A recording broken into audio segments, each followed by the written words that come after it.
This YCN segment is brought to you by Echo Communications, a digitally integrated commercial printer.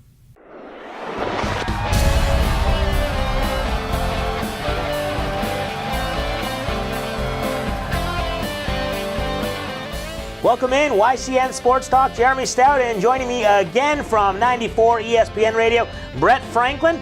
Brett, thanks for joining me. Good to be back, Jeremy. Thank you. 3 weeks out of the last 4, we're going to have to start putting you on the payroll. It's like watch out. It's like I hit Christmas early. You did, I guess. Hey, if he likes it, we like it as well. You can tune in to their new frequency, 94.3 down in Claremont, 94.5 up in White River, and then also online, 945ESPN.com. So we appreciate Brett joining us. Always, you can listen to his show, 12 to 1, Monday through Friday.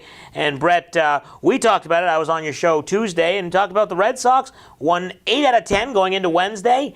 This team continues to roll. And although they've had a couple of losses here and there, overall, pretty good start. Yeah, and as we're taping this right now, the team playing a matinee game against the Blue Jays, going for the 3-game sweep. But yeah, this team's playing very well, and even after the move to get rid of Hanley Ramirez, which he was DFA'd last Friday, and it looks like the offense really hasn't slumped since.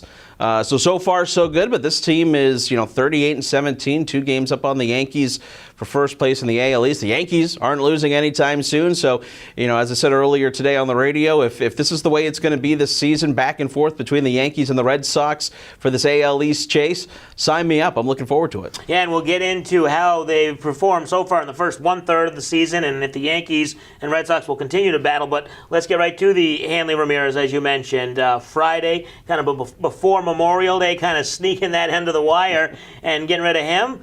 It looks like the beneficiary is obviously Mitch Moreland, and then Blake Swihart, who got the start today, got a couple hits early. He looks like he might be getting more at-bats, and he's here to stay, it seems like.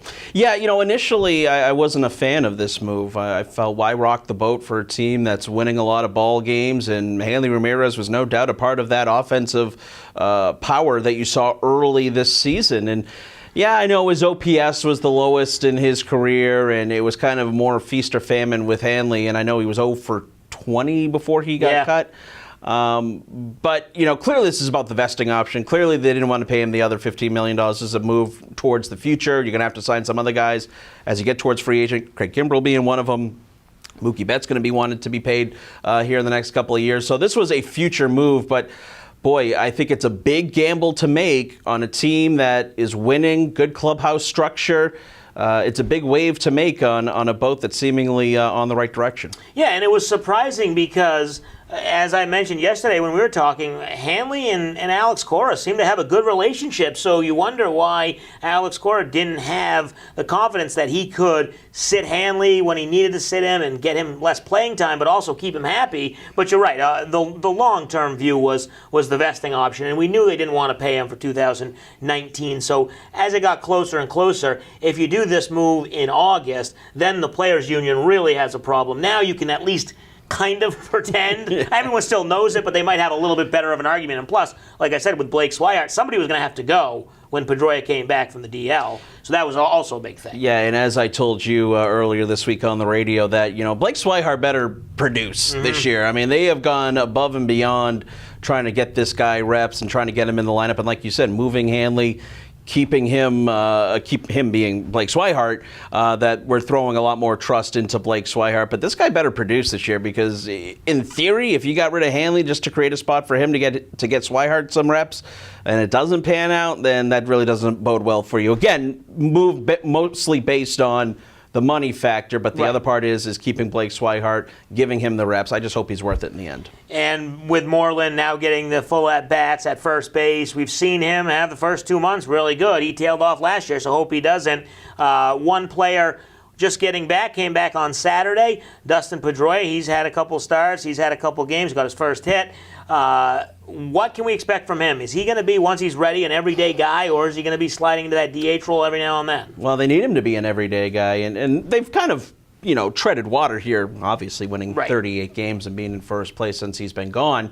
But they need him to be an everyday player. Where does he hit in this lineup? That's going to be a whole other story. Top of the lineup's actually hitting pretty well. Do you kind of shift him towards the bottom there? That's where Alex Cora is going to try and make his money. But Pedroia expected to be an everyday guy and really expected to be his old self, which he really hasn't been here these last couple of seasons. Yeah, and the big thing Alex Cora brings is he's shown that he's going to give guys days off here and there and get them rest, and I think Pedroia is one of those ones who's going to benefit greatly, and he doesn't have to play 120 games or 110 games for the playoffs, because we saw last year he really struggled down the stretch. So a lot of season to play. 1/3 of the season done. We'll take a break, come back. We'll talk about the first third, look towards the rest of the American League. You're watching YCN Sports Talk.